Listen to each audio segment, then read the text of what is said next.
For our second and last panel of the day, to join me on stage. The panel holds the title Career Development and Economic Opportunities for Syrians in Germany, a case study for Syria. I'm happy to welcome Mouaz Qudsi to join me and introduce the panel and panelists. Mouaz is a Berlin-based back-end software engineer. He's currently studying computer science at the Technical University of Berlin after studying at Damascus University. And he's one of the co-founders of Refugees on Rails, which he will tell you about during the panel. So please.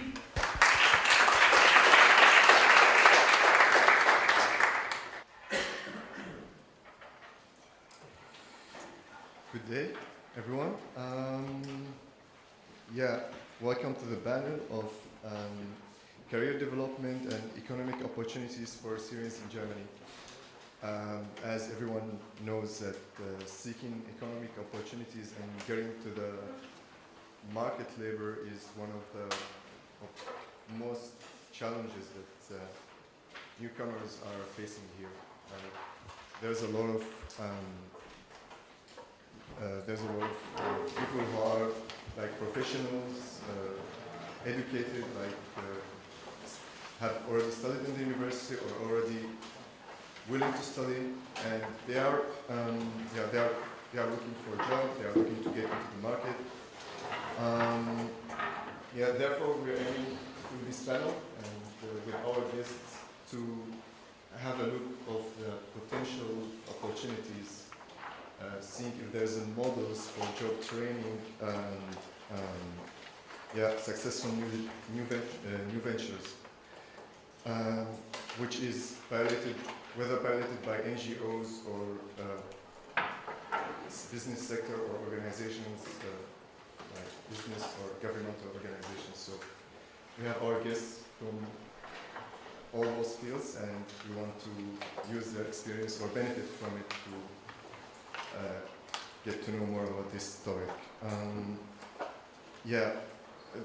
In Germany, there's a really useful experience regarding this, and we would love to know more about this experience and maybe generalize it on the European scale.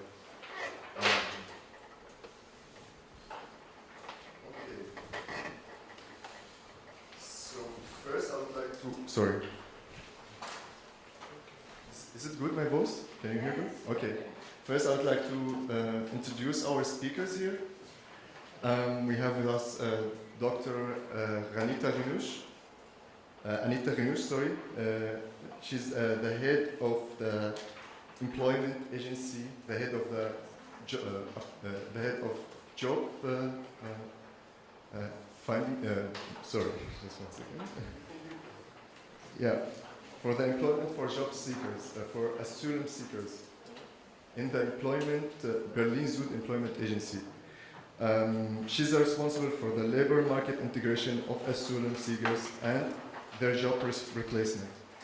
We have also Mr. Max Klasen, working as a project officer at the network of companies to integrate refugees. He has worked in the field of career guidance since 2011.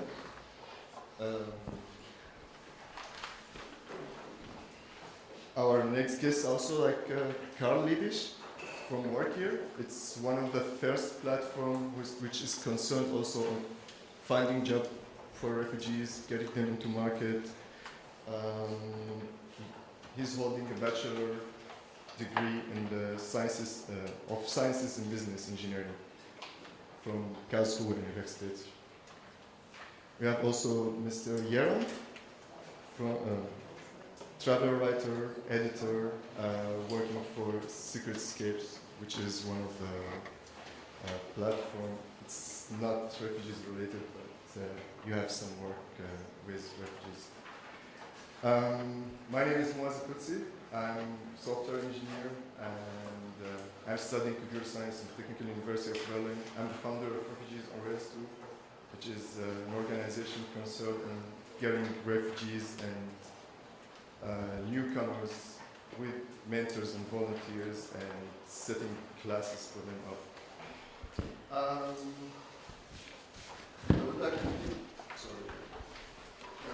would like to kick off this discussion with some questions, and I would love to ask Dr. Anita, if you can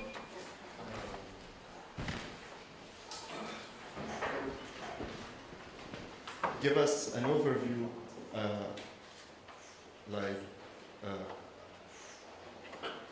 for the Syrian needs in getting into the market labor, or what the needs of Syrians do. So. First, let me say that I'm glad to be here at my former university and as a former DIHK scholarship holder, and now as the head of the Refugee Job Seekers Department in Berlin, which belongs to the Federal Employment Agency. Let me start with some figures to make the situation clear, how it is here in Berlin and in Germany in general. Last year, as many of you know, over 800,000, or some say even 1.1 million people came here to Germany as refugees. And for Berlin, the figures are that 80,000 people coming here last year. And as far as we know, in January, there were still 54,000 here in Berlin. And most of them applied for asylum here. And the structure of the German offices is like, for those who are not being here in Germany or familiar with the German system, first step, when you come here in Berlin, you go to the Health and Social Service, which is called in Germany the LAGESO. And then they register the refugees, and they look for accommodation and for financial support for the first time. After that, the refugees go to the Federal Office for Migration and Refugees, which is a place where you ask for asylum or put a request for asylum. And then there's another big office which is important here, which is a so-called Ausländerbehörde, immigration office. And they are responsible for dealing with all this paper stuff and with the applications for work permit. And then there's the Federal Employment Agency, which is a huge organization in Germany, more than 100,000 people working for it, and it's one of the biggest employment services in the world. And that's where I am working. And this Federal Employment Agency is divided into two areas, which is, one area is probably called the Federal Employment Agency, basically, and one area is called the Job Center. And for refugees, it's a bit complicated, because those who are still in the asylum process, they can go for counseling and job placement to the Federal Employment Agency, and those who are recognized refugees already go to the Job Center. And I work in the Federal Employment Agency, that is, I'm dealing with all those people who are still in the asylum process, and with all those having a suspension of deportation, which is the so-called Duldung in Germany. And that's a more complicated part, because they all have to apply for work permit when they want to work here. What do we know about the refugees in Germany? As it was said before, in the morning, 70% are very young. They are under 30 years of age. 56% are even under 25. That's a high potential for the German labor market. And it's quite interesting to see what will happen during the next couple of months in the German labor market. The German labor market is good at the moment, in most regions, depends where you live here in Germany, but there are great needs in certain areas. Yeah. So, as I understand, the job of the Federal Employment Agency is before the refugees get recognized as refugees, like when they just apply to be a student, and then they are related to the job center. in finding jobs. It's before, right? Yeah, actually, it's a bit confusing because the title of the federal employment sheet is Okay. for one thing, it's a title for the whole organization, and for one thing, it's a title for the part which deals with the asylum seekers. Yeah, and the job center, just to remember, is the part who the recognized asylum seekers are. And there it's less complicated because they don't have to apply for a work permit, and because the job center is the one which is giving the money and which is doing the counseling for the job placement. Okay. Whereas as long as you are in the asylum process and you don't have work, you need to apply for Leistungen nach dem Asylbewerberleistungsgesetz, which is a very complicated term, but it means that you get benefit from the state. And this is a different place where you got to apply for this benefit, Okay. because it's the LAGISO. And my part is just the job counseling. But that also means that the people coming to my colleagues, they are there voluntarily. They don't have to go there because of money, but they go there because they want to start working as soon as possible. Okay. Many come to us not knowing what the Federal Employment Agency is, and they expect something like there's an employer in the next room we can connect to. So and basically the tasks are advising, Okay. for instance, for accrediting or get your formal qualification accredited, and helping with all the circumstances which might prevent you from getting a job, like organizing a nursery for your child, and give some advice what the German labor market is about, and send you to other places where you can get further education, for instance. Okay. I would like to go to Max. You, as far as I know, you work in the company of enterprises to integrate refugees, and yeah, I would like to know, like, the process of employment. How does this look like from the company side?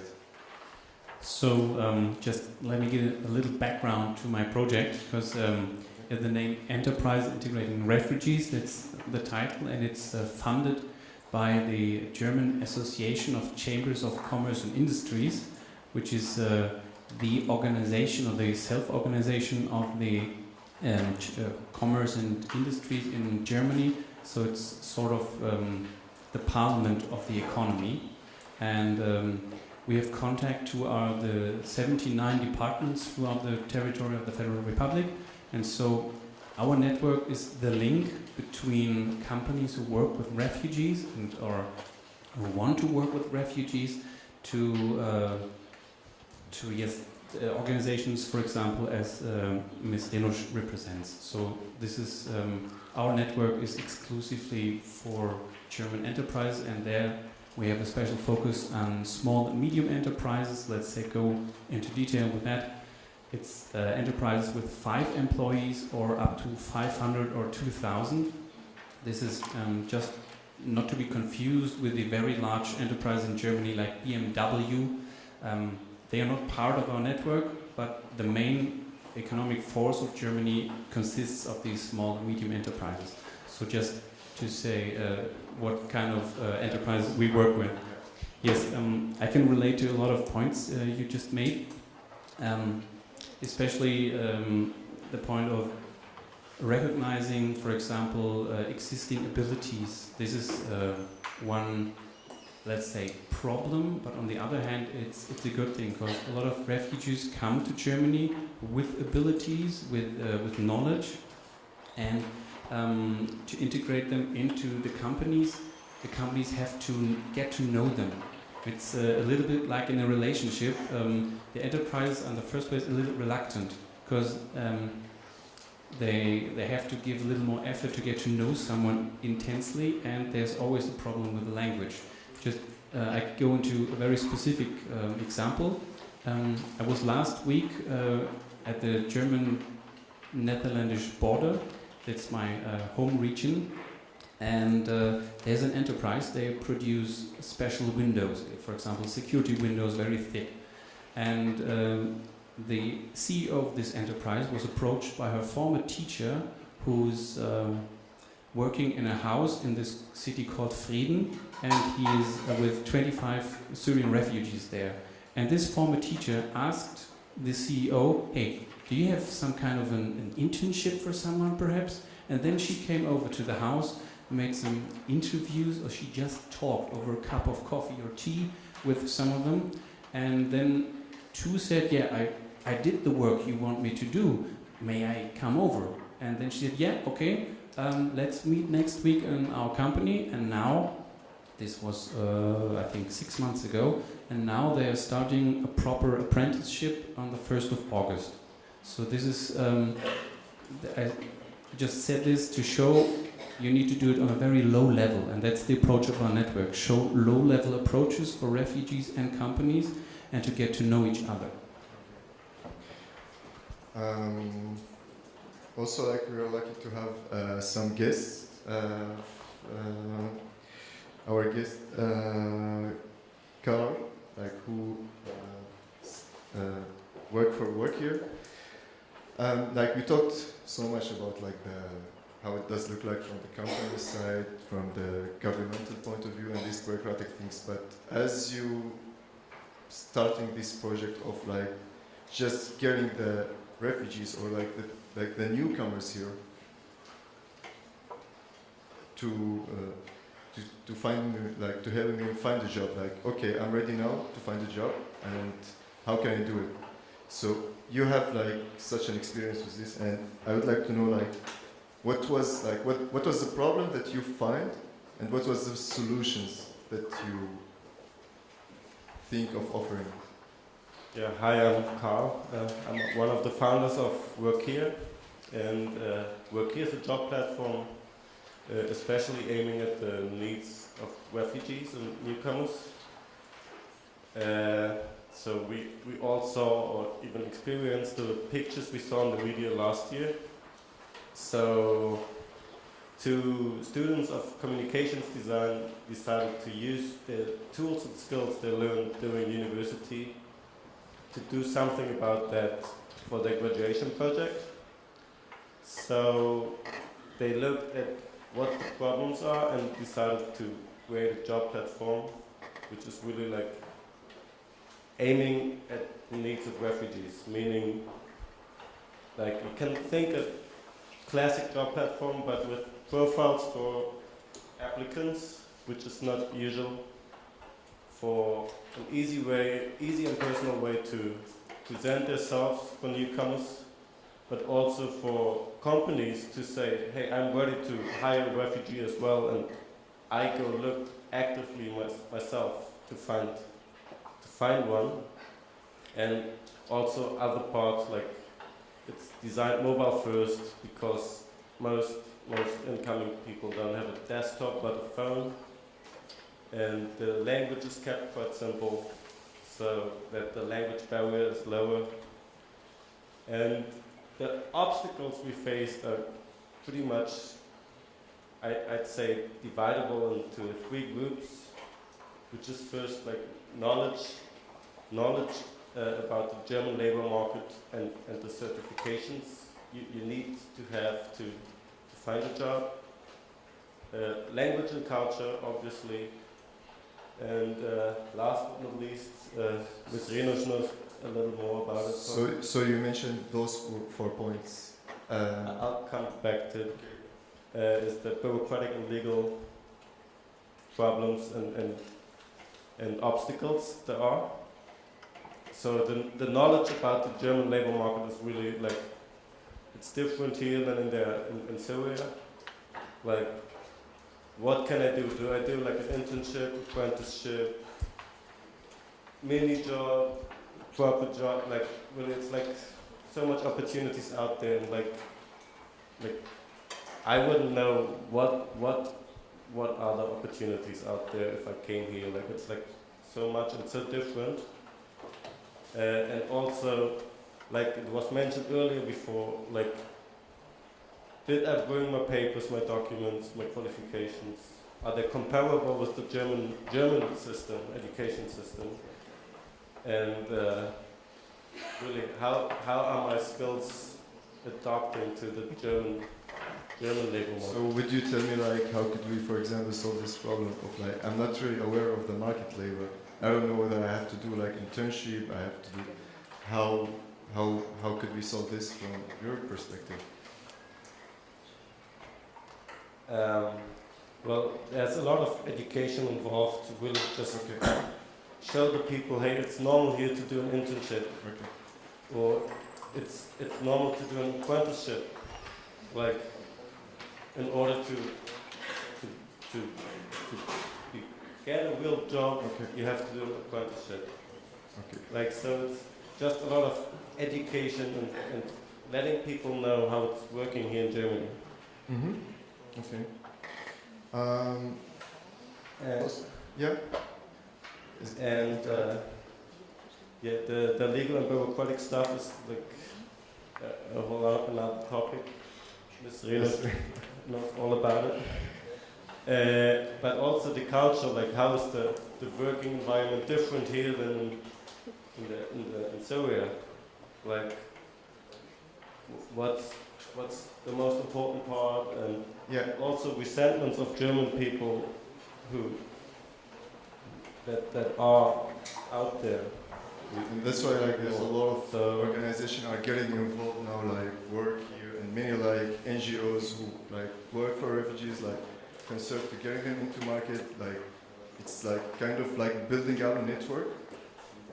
Yeah, so we thought about like really just sending a positive signal and really showing what humanity and potential and value is coming here to Germany, and also to show the incoming people like where can I work, what companies are willing to hire an incoming person, and really to give the first simple approach to find a job.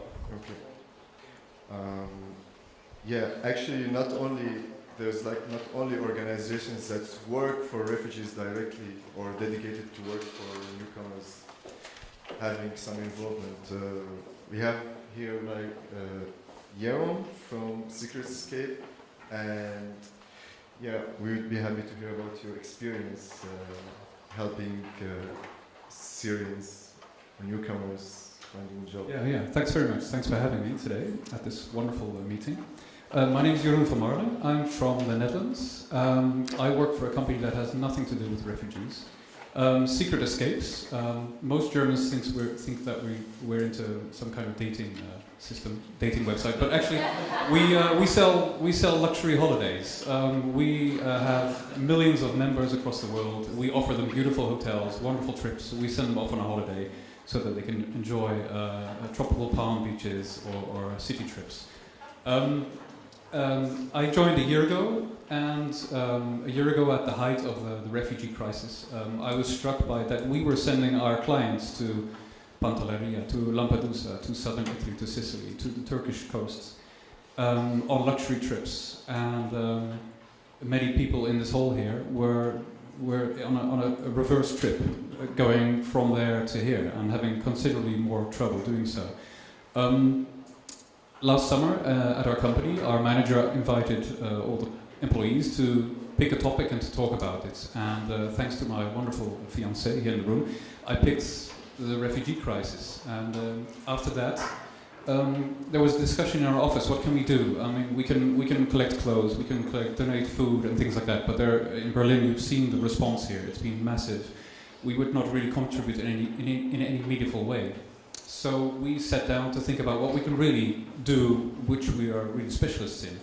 Now, all of us in our small company, 50 people, we got a job at the company, so we're all specialists at writing CVs because we actually succeeded in this one thing. And we decided that we could try helping refugees at a very low level, as you said, just making the very, very first steps, the very basic step onto the German job market by helping them get a proper job CV in German language, which is something that even I can't do with my Dutch-German background. German is a very tricky language. CVs have very strict rules in Germany. You can't have gaps, you can't have spelling mistakes. So my colleagues take care of this, but I managed to organize them. In our company with 50 people, we have 10 active volunteers and 20 people in total who are interested in helping the refugees this way. And last summer we started weekly sessions. We would invite refugees into our office, show them around, show them how a normal office works. Because many of these young people, all they have seen in Germany is the Arbeitsamt and all these offices where they are made to wait for hours. For the first time they're in an office where they are expected and welcomed from the first second. We show them how a normal German office works. And then we assign one of our volunteers to each of these refugees, and they sit down for 1, 2, 3, 4 hours until their CV is done. Often this would mean 2 sessions. They would come back 2 weeks in a row. And until now, we have very, very low figures. This morning we've heard millions and tens of thousands, 100,000. We've helped 20 people with their CV. It's very labor intensive. It's quite difficult. But with our... there's not just a language problem, there's a problem of missing documents. There's a problem that people from Syria coming into the German market don't know what they're worth. They don't know what talents they have that should be on a CV. So we try to help them with this, and we send them away with a printed out pack of scans of all their documents, backed up on Dropbox so that they don't lose them, God forbid. We send them home with a bunch of printed out CVs. And as soon as Workeer came online, we also started suggesting that they would upload their profile on Workeer. And we have a few success stories. We don't keep track of everybody we helped, but at least 4 or 5 of our CV'd refugees now have found temporary work, sometimes even permanent kind of internships at companies. One of them sitting right here in row 7. Josefa, he's a young student, he's still at high school. We helped him with his first CV in German. In the meantime, his German is so good in the past year that he's correcting us, or me specifically. He's still in high school. His CV will hopefully help him get into a real gymnasium this year instead of the regular school he is in right now. And for all employers, he'll be available in the work market in about 4 or 5 years. So grab him while you can. So there's...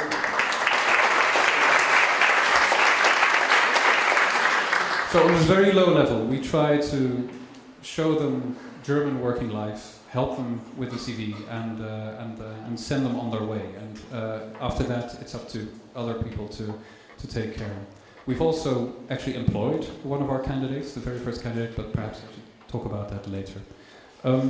Challenges we face are things like missing documents, people arriving with the wrong documents and having to come back again and again and again.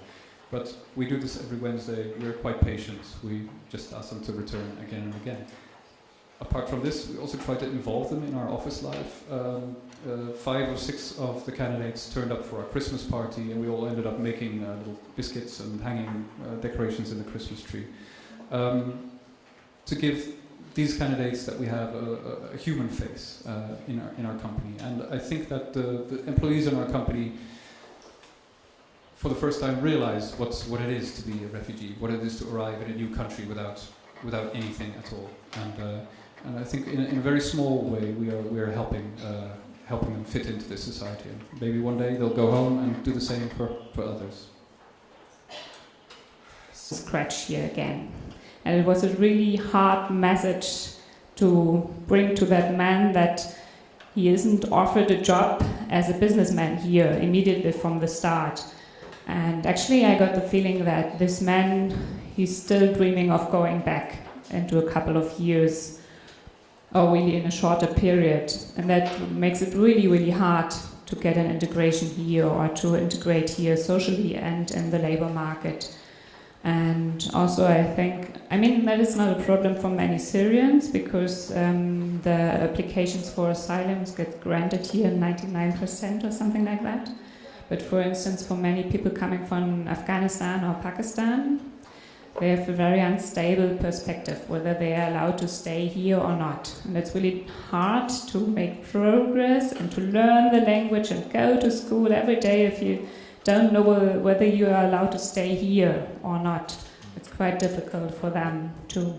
It's also differently, Syrian or other refugees because that depends on like papers of like accepting the asylum application and some other legal issues and bureaucratic issues, I would say. I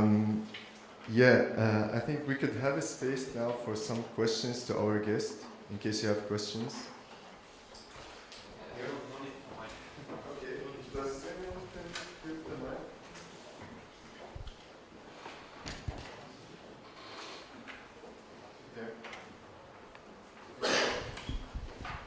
Please keep it brief and short so we can manage to have. Thank you so much for this interesting panel. Yeah. Actually, I'm putting myself in your shoes, and I'm imagining how you're dealing with the refugees from one side, working on their CVs and on their skills to do interviews. And then on the other side, you have the companies, and you have to convince them that yes, the refugees are qualified, they can be well integrated.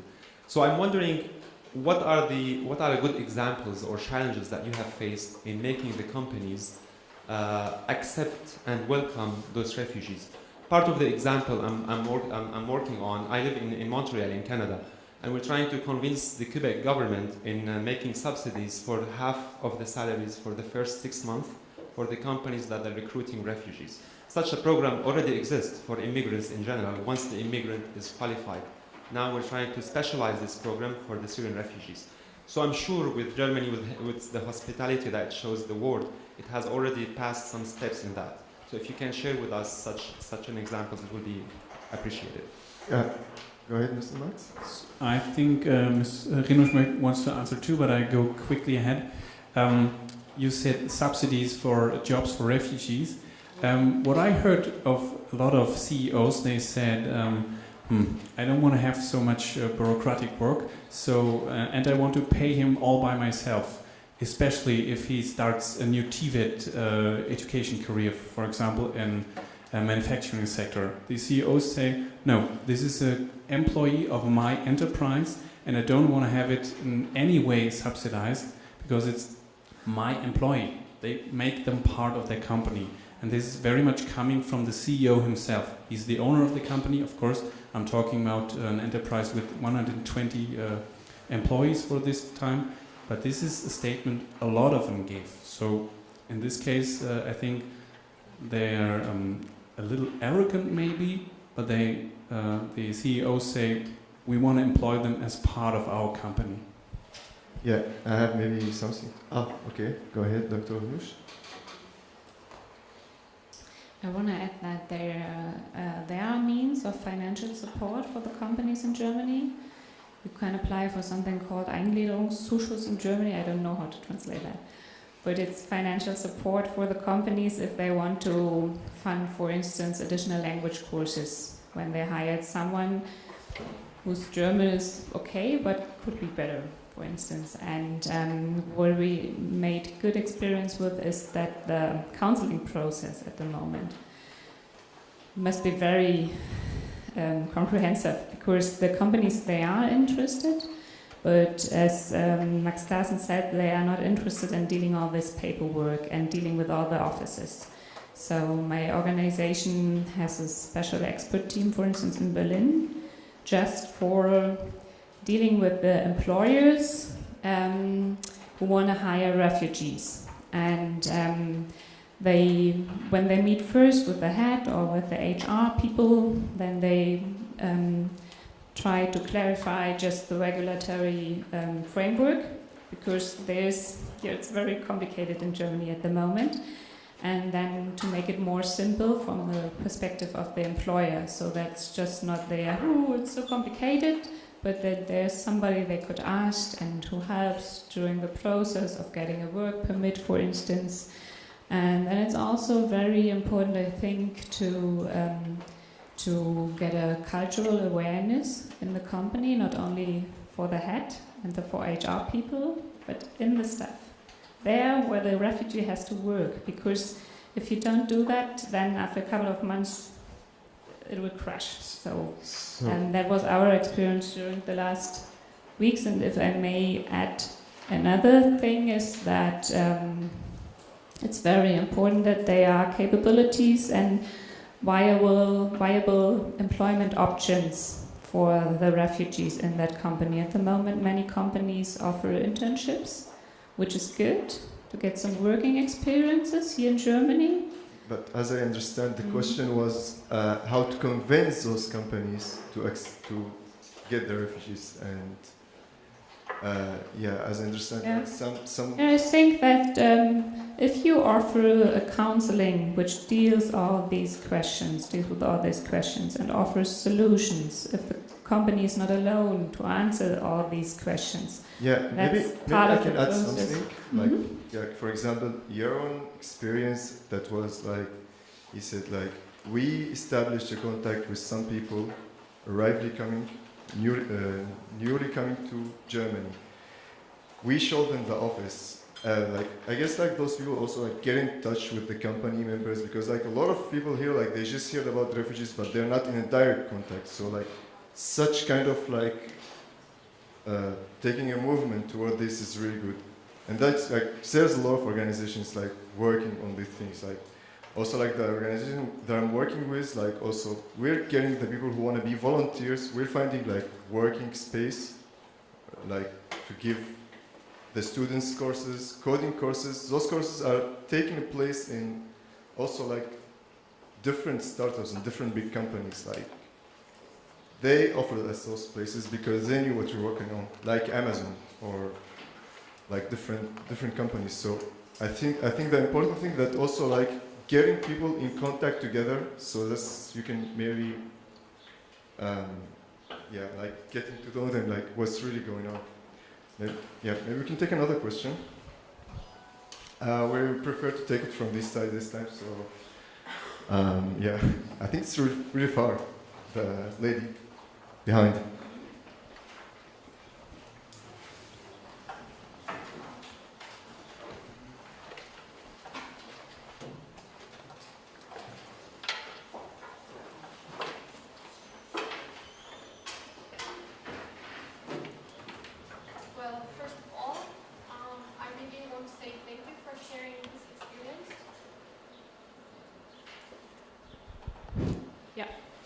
So thanks for sharing this experience. I would say this is one of the most important languages of integration. My question is, how can we get detailed feedback of the experience? Okay. Which experience? To whom? To me? Or? Refugees in the workplace. Okay. You mean feedback for you, or how to get proper studies done, or what's your question? The whole process, step by step, how to get in touch with the companies, the feedback from the companies and from the employees. Okay, so I would just try to answer shortly. So like the thing happened on many levels. So Dr. Renusch answered she was talking about like how to find the jobs for big amounts of newly arriving people to Germany, and that's usually a really complicated process. On the other hand, like we have the low-level approach when like we're not concerned about like many problems. We're just concerned about like people who are ready to work and they want to find a job. So it's kind of like it's not really precise. It's a question, but like to answer it, like we have to go through all those details. So we back to it later when you take another question. All right. Okay, 1 minute. But short, I please. think what we heard from you and we heard from you already that is slowly starting a process that the companies are having experience with refugees and how to employ them. And I mean, I can speak for my project. We're gathering the stories and we're, putting them together to systemize them, to have feedback. And the refugees within these stories, they are there, of course, and they are needed, but this will take some time. I think we are looking at the next 6 to 12 months until we have a proper feedback from all sides. I mean, I can mainly speak for the companies, but they really have to get going first, and then we can talk about any form of feedback.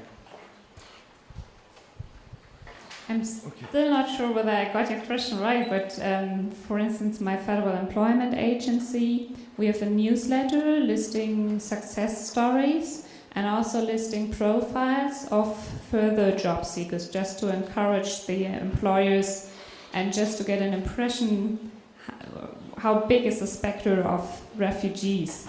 Whenever I put these profiles together, I am impressed myself. There are engineers and medicines and architects, but also people looking for vocational training, and I'm impressed by all the things and all the professional experience they bring here. Yeah. I think part of the question was as well the feedback of the companies once they hired a refugee. It was about the experience with a company of 50 employees who took the refugees to the workplace, and they try to make them more familiar with the office inside. That's us, yes. When we started this, we knew we would do this on a very low level, just take in whoever we could find, basically very randomly, and let them leave with a good idea of what it is to work in a German office and with a good set of documents to show their talents. In the long run, what we want to do is, of course, show our example to other companies, and within we have no connection with the government or with any of the other big employer agencies. But we do have a network of startups in Berlin, and we've heard from other startups that they're interested in this kind of activities. And if we can, well, that would be the next step after a couple of dozen CV production rounds. We can sort of set up a sort of template that other companies can use, how they can engage their employees to pick up this volunteer work. What CVs to use, how to actually find candidates. That's tricky enough. That's a couple of hours a week alone, just to find the people that are in need of this CV work and to get them into the office. For that, we actually used Workeer very intensively. We would just go through all their listings, and we would just pick the people with the worst CVs online, and we would invite them. And they would leave with a good Workeer CV. It can be that simple, but of course your list is also finite, so there must be a way to find more people that could be helped this way. So in the long run, we would look to spread the mode of working somehow to other companies. But we're a small company, we have a small network. I don't think there's any kind of national setup for this kind of thing, but we'd be happy to hear from you. Yeah, for your example, you could join the network, then we can make your case a good best practice example and send it into the network out so that 599 companies know about what you're doing. So this is one way to multiply your efforts, for example. Nice. We're going to take another question. Yeah. There. No. I pointed here. Yeah. Okay.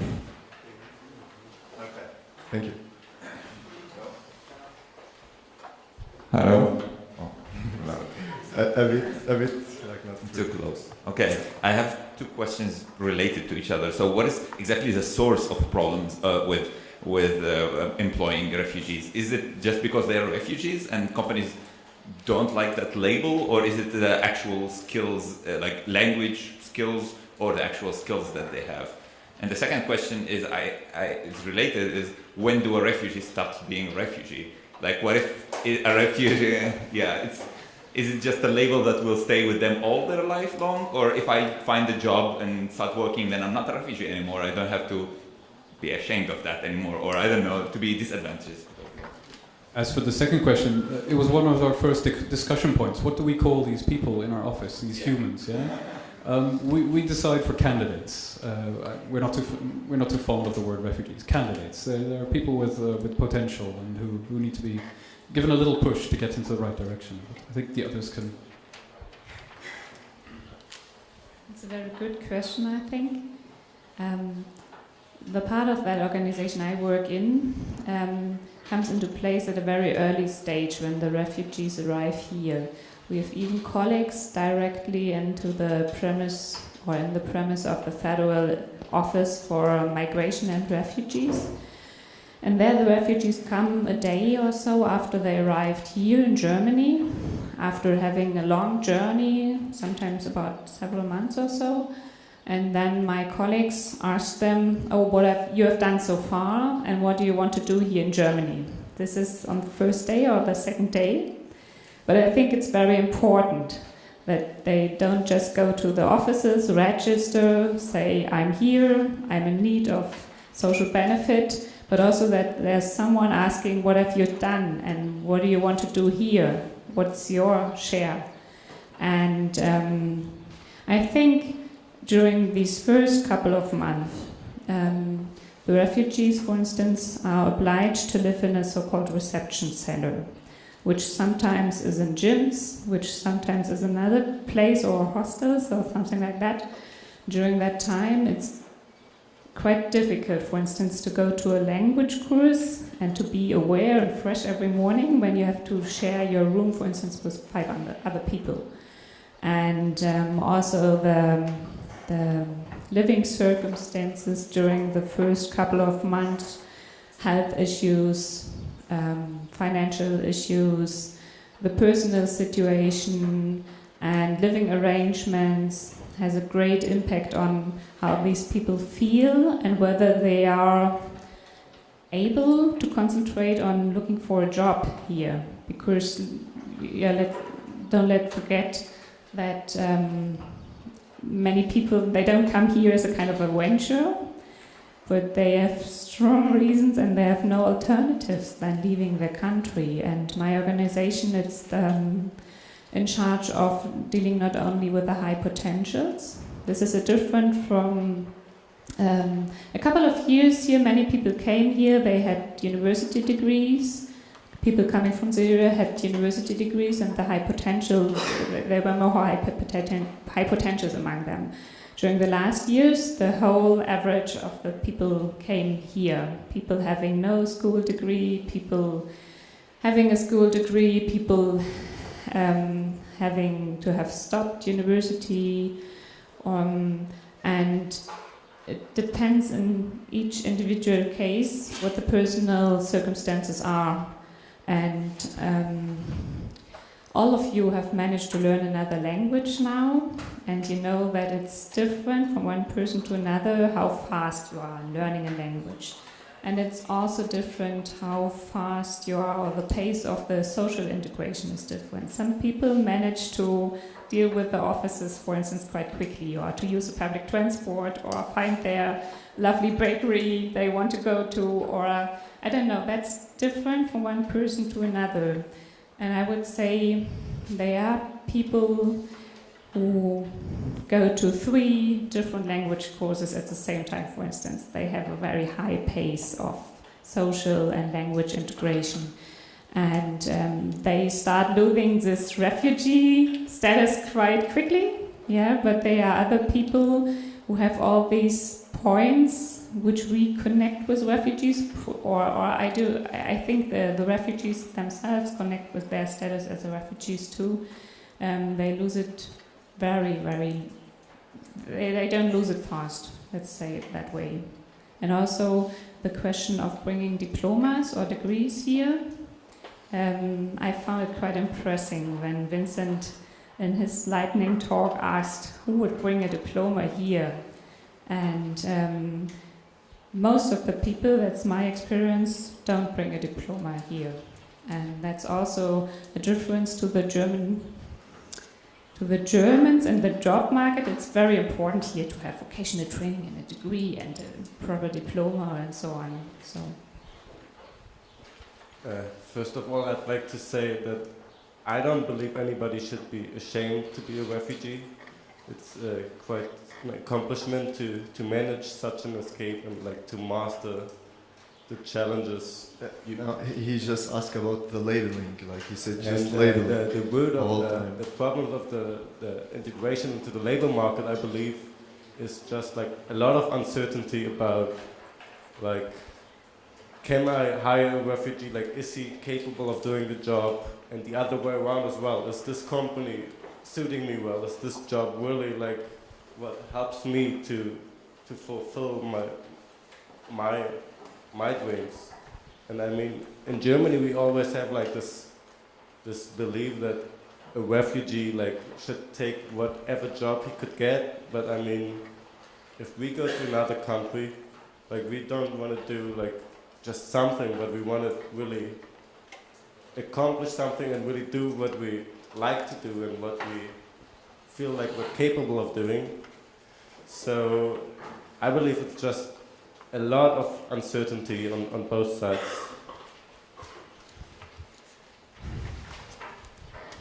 18, 19, 20 years old, you pack your stuff, you hop over the border to Turkey, you take a shitty little boat to Greece, and you run for your life. This is something that all the Germans I know never had to go through. This is an incredible feat, and this should be actually the top item on your CV. You should be bloody proud of it, of having achieved getting out alive and being able to look for a job here and perhaps get your family here one day, and one day, inshallah, go back home and rebuild the company, rebuild the country. So that's in our discussions in our office. We said, what do we do with these gaps? And our boss said, well, look, these guys are stars. They made it here. This is their main accomplishment when you're 19, 20 years old. So there you have it. Additional skills. We ran away and we made it, and we did it really well. So that's why we put it in the CVs, and we make sure they're aware that it's an accomplishment. It's not something to be ashamed of or something that's bad. Okay, thank you all. Last addition, the residence status is a very important point. So some people just have a temporary residence as a refugee here. Yeah. Okay. We have time for the last question, so we take it from this side there, over there? Oh, no, we take it from... had her hand up. Okay, take it from here. No, I thought like it's just one side. Sorry. Hello, I'm glad to see perseverance does make a way somewhere. I have two small questions. Okay. The first one pulls on Dr. Anita's very important point about prejudice, but you were talking within the workforce from a higher level to a lower level, but I think there is a very important point to be made about prejudice within the refugees themselves. From my work in the field, I've met Ethiopians, Ugandans, Pakistanis who speak with the most amazing Syrian accent I've ever heard in my life, and that's because there is so much so much allowance that's being given for Syrian refugees, and I'm a huge advocate for that. But as a result, what happens is there's a lot of prejudice and a lot of violence that's happening towards Syrian refugees. So my first small question is: do you work within quotas in terms of how many, who you're helping, who you're supporting in the employment sector? And my second point is that we tend to forget that Syria was a middle-income country, that a lot of the people who are coming, were surgeons and doctors and lawyers. How do you reintegrate people with such a high skill set to work? I don't know where you're employing them, but how do you compensate for that? Your second questions, I mean, especially for doctors, there are programs. As a doctor, you can apply for the so-called appropriation in Germany only if you have C1 language level. So first thing is you've got to learn the language, and then you've got to apply for some kind of recognition. In Germany, there are certain formal regulations, there are laws, acts for the recognition of jobs. And there are jobs where you just have to look for the equivalent in the German job market. And depending on which kind of job you have and depending on which kind of degree you have to find the proper way to get your job accredited or to find the equivalent job, and best to get a certificate that this is your equivalent job here. And to be honest, I forgot your first question. What was it about? Just quotas, how do you... The quotas, yeah. Okay, my organization is in charge for dealing with all the people. To say that is a bit difficult in my situation because, for instance, in Berlin we have at the moment 42,000 people being still in the asylum process. That is, the 50 people which I'm the head of would have to deal with 42,000 people, which is not possible really. And the thing is that when I mentioned all these offices dealing with the refugees, the complicated thing in Germany is when one of the offices does a proper job, it depends on the other office. For instance, there will be more people being still in the asylum process in Berlin when the Federal Office for Migration and Refugees takes its time to get the applications decided. This is the case right now. Whenever I ask my head for more staff in my area, they just say, oh, but the Federal Office for Migration and Refugees, they will get faster during the next couple of months. And then the people will be recognized refugees, and then the job centers will be responsible, for instance. And actually it's also a political thing, because you can't say that you build up the staff in that area so high, because then you would have to admit that the Federal Office for Migrations and Refugees isn't fast enough at the moment. So it's a bit complicated, and it depends on what politicians want and what they want to hear and which part of the offices they want to enforce. But basically in the job centers last year there were many people hired to do these jobs, and they hired experts, and the teams I'm dealing with, they all have a cultural background, they speak many languages, and also they are very motivated to help the refugees and help them from the start, even if they don't know any single word German.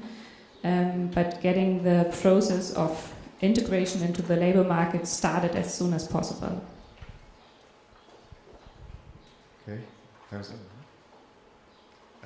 Yeah, I would like to thank you for spending the time hearing this session, and yeah, I think we move forward to our new guest, and yeah, thank you so much.